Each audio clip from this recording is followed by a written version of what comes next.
कहा साब्रवीत, सुनो, अहम ब्रह्मस्वरूपिणी मत्तः प्रकृति पुरुषात्मकम जगत शून्यम च अहमानंदानंदो अहम विज्ञान विज्ञाने अहम ब्रह्मा ब्रह्मणि वेदितव्यहम पंचभूतानि अहम अखिलम जगत। ये पूरा जो जगत देख रहे हो मेरे से संचालित हो रहा है।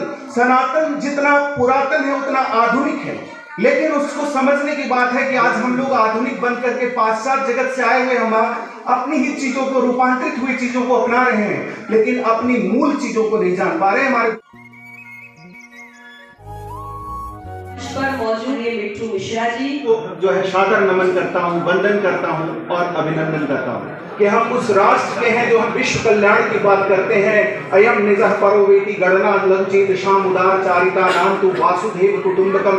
तो हमारे मूल में है कौन? मूल में यही बिंदु वाशिनी है, इसे बिंदु वाशिनी कहते हैं। ये आदि शक्ति माँ है। ये माँ वो है जिसने मनु और शत्रुपा को सृष्टि के नवनिर्माण की सफलता का आशीर्वाद दिया और इस धाम में आकर के विराजी भगवती ये बिंदु वाशिनी है, इसे इच्छा की देवी कहते हैं। और ये बिंदु वाशिनी है कौन? जरा विज्ञान की भाषा में भी हम इसे समझ लेते हैं। विज्ञान की भाषा में अगर आप समझे तो जॉर्ज लेमेत्री साहब ने बिग बैंग थ्योरी के बारे में जो है आपको एक परिकल्पना की और उसके बाद उसको आगे बढ़ाया हॉकिंस साहब ने। और हॉकिंस साहब, जॉर्ज लेमेत्री साहब किस बात की चर्चा कर रहे थे?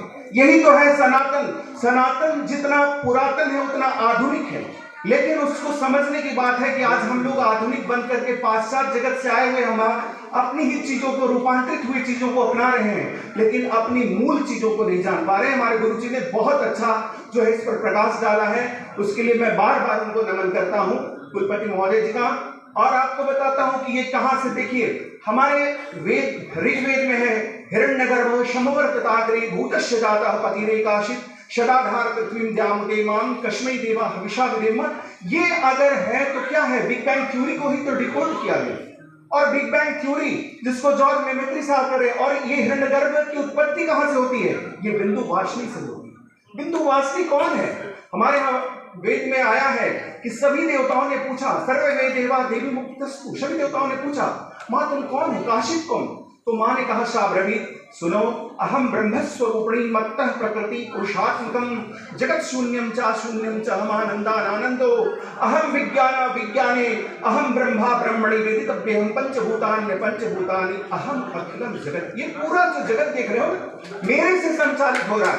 ये पूरे सृष्टि के निर्माण हो रहे हैं, मेरे द्वारा संचालित हो रहा है। मैं ही हूं जिससे ये पूरा संचालन हो रहा है। तो ये जो हमारी प्रधान अधिष्ठात्री माँ यहाँ है, ये बिंदु वाशिनी है। इसलिए आप देखिए माँ बिंदु वाशिनी के दरबार में जब आप जाएंगे तो माँ का स्नान जब होता है श्रृंगार के समय में, और स्नान का जल जब गिरता है चरण से, तो उस स्थान पे त्रिदेव रास्ते हैं जहाँ माँ के चरणों के जल से उनका अभिषेक होता है। तो ये त्रिदेवों की उत्पत्ति कारिका है, त्रिदेवियों की उत्पत्ति कारिका माँ बिंदु वाशिनी है। और आपको आप बता दें आज महिला दिवस भी है और आज भगवान शिव का महाशिवरात्रि भी है। ये शिव का भी वासधाम है, यहाँ पे अनंत शिव विद्यमान है, उस पर भी मैं आऊंगा, क्योंकि यहाँ जो गंगा बह रही है ना, ये गंगा भी यहाँ विशेष हो जाती है। तो यहाँ पे जो प्रधान अधिष्ठात्री है वो माँ बिंदु वाशिनी इच्छा की देवी है। कहते हैं कि पॉइंट के बगैर एक लाइन ड्रॉ नहीं होता, और बिंदु वाशिनी के बिना इस सृष्टि की परिकल्पना ही नहीं की जा सकती। तो ये वो बिंदु वाशिनी है जो एक का मान कौन बढ़ाता है? एक का मान अगर उसके पीछे शून्य लगा दीजिए साहब तो ये 10 हो जाएगा। एक शून्य और लगा दीजिए तो 100, एक शून्य और लगा दीजिए 1000। ये कौन बढ़ा रहा है? 0 बढ़ा रहा है, शून्य बढ़ा। और आपको आश्चर्य होगा, शून्य भी मेरे राष्ट्र ने ही दिया पूरे जगत को। कभी आज पूरा विश्व जो है आज विकसित हो चुका सिर्फ शून्य के बदौलत। उसकी अधिष्ठात्री माँ है। मंत्राणाम मातृका देवी, शब्दानाम ज्ञान रूपिणी, ज्ञानानाम चिन्मयात्रा, शून्यानाम शून्य साक्षी। तो ये भगवती हमारी अधिष्ठात्री है। और मैंने कहा असंतुलित मानव जीवन को ये संतुलन प्रदान करता है, तो उसके मूल में यहाँ का त्रिकोण है जो इच्छा, क्रिया और ज्ञान के त्रिकोण पर बसा है। यहाँ की प्रधान अधिष्ठात्री बिंदु वाशिनी इच्छा की देवी है। तो दूसरी देवी जो है 3 किलोमीटर की दूरी पे जो भगवती यहाँ विराजती है, उसका मुख आकृति अगर आप देखेंगे तो खेचरी मुद्रा में आकाश की ओर मुख खोले हुए है। और ऐसा विग्रह खेचरी मुद्रा में रक्त बीज के संहार के समय का मुद्रा भगवती का, महाकाली का, और चंड मुंड के संहार की वो देवी। वो इकलौता ऐसा विग्रह है जहां पर स्पर्श के साथ गोप नहीं लगाते। वहां जाते हैं, माँ के मुख में प्रसाद अर्पित करते हैं और भगवती उसे ग्रहण कर लेती है। तो वो भगवती कौन है जो मेरे क्रिया में सुधार करती है? एक देवी ने हमारी इच्छा की पूर्ति की, तो दूसरी देवी ने आपको कहा कि तू आ मेरे पास, अपने समस्त विकारों को मेरे पास छोड़ दे और यहां से तू विकार मुक्त होके जा, विकार युक्त रहे। तो आप देखिए, इच्छा की प्राप्ति हो गई, आपके क्रिया में सुधार हो गया। और तीसरी जो देवी होती है वो देवी हमारी द्वापर युग की देवी है, जिसे हम नंदजा कहते हैं। ये कथा उस समय की है, द्वापर युग की कथा है, जब कंस ने देवकी की संतान को बारी बारी से मारने का ये ठान लिया था, तो उसे ये आकाशवाणी हुई थी कि तेरे को इसके 8वीं संतान तुम्हारा वध कर दी। तो उस भय से वो बारी बारी से संतानों को मारे जा रहा था। उन दोनों दंपतियों को कारागार में ये चिंता सताने लगी कि मेरे को कुल दीपक कैसे प्राप्त होगा। उन्होंने अपने कुल गुरु गर्ग ऋषि जी को कारागार में याद किया। आपको बता दें, देवकी और वासुदेव जी की कुल देवी माँ बिंदुवासिनी है। और गुरु जी ने कहा, आप चिंता न करो, आप मुझे संकल्प दो, मैं माँ बिंदुवासिनी के दरबार में जाऊंगा और जहाँ के वहां लक्षणी यज्ञ करूंगा, भगवती जरूर कृपा करेगी। और आपको बता दें, गुरु गर्ग ऋषि जी इस धाम में आए और उन्होंने एक शिवलिंग स्थापित किया और शिवलिंग स्थापना करके और उन्होंने शिव और शक्ति की उपासना की। और उस उपासना के बाद भगवती जो है आपको प्रसन्न हो जाती है, कहती है, महर्षि तुम्हारे आने का आशय मैं जानती हूँ, चलो मैं स्वतः चल रही हूँ, नंद के घर में जन्म लूंगी। नंद को गृह जाता यशोदा गर्भ संभवा ततस्तु नाशिष्यामि विंध्याचल निवासिनी। और वो नंद के घर में जन्म लेती है और इसकी अंश कंस के मर्दन के लिए नंद के घर में जाती है और योग माया की शक्ति से ही कृष्ण का जन्म हो जाता है, कंस को पता नहीं चलता है। और वही कन्या को जब धरा पर कंस पटक के मारना चाहता है तो भगवती वो उद्घोष करती है कि कंस तेरी मृत्यु है अटल, तुझे मारने वाला अच्युता मैं चली विंध्याचल। और वहीं आकर के यहाँ हम भक्तों की अष्टभुजाओं से रक्षा करने वाली माँ अष्टभुजा हो जाती है, ज्ञान की देवी हो जाती है, उसे ज्ञान की देवी कहते हैं। लेकिन एक सामान्य भक्त कैसे जानेगा कि ये अष्टभुजा माँ ज्ञान की देवी है? उसके लिए आप मंदिर के वास्तु पर ध्यान दें। जब आप मंदिर में चलेंगे तो मंदिर में भगवती गुफा में विराजमान है और बालिका रूप में माँ की मुखाकृति है, लेकिन प्रवेश द्वार से आप झुक के जाएंगे, तब तक झुके रहेंगे जब तक कि माँ के चरणों का आशीर्वाद नहीं प्राप्त करेंगे। जैसे ही आप आशीर्वाद प्राप्त करेंगे, दाहिने और मुड़ेंगे, सीधे खड़े हो जाएंगे।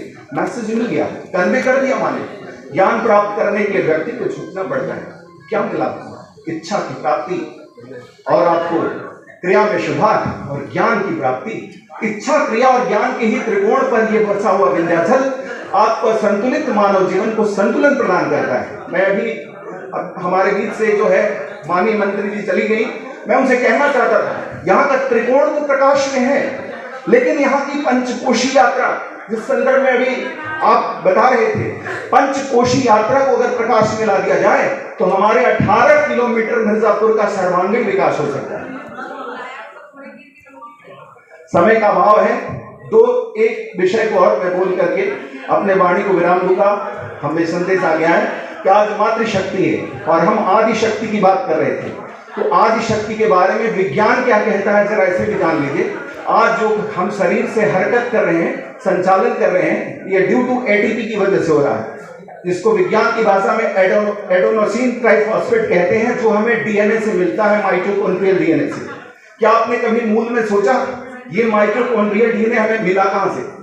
ये मुझे अपनी माँ से मिलता है और वो फिर मेरी माँ को उसकी माँ से, उसकी माँ को उसकी माँ से, ये होते होते हम अंत में आदि माँ के पास पहुंच जाते हैं, मतलब कि बिंदुवासिनी के पास पहुंच जाते हैं।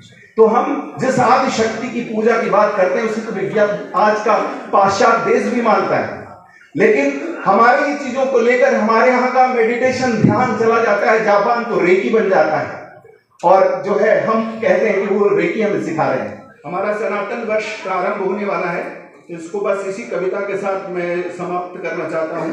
नव वर्ष हो उत्कर्ष में, सब हर्ष में संसार हो, कोपले कुछ नहीं निकले, पुष्पित फलित हर डाल हो, नवनीड़ का निर्माण हो, उजड़ों का भी उद्धार हो, विकलांग विकृत कोई न हो, न निर्वस्त्र न बेघर बार हो, दैविक न भौतिक कलेश हो, सर्वत्र सुख का संचार हो, नव योजना नव दृष्टि हो, सपने सभी साकार हो, द्वेष दुनिया का मिटे, द्वेष दुनिया का मिटे, नित प्रेम का प्रसार हो,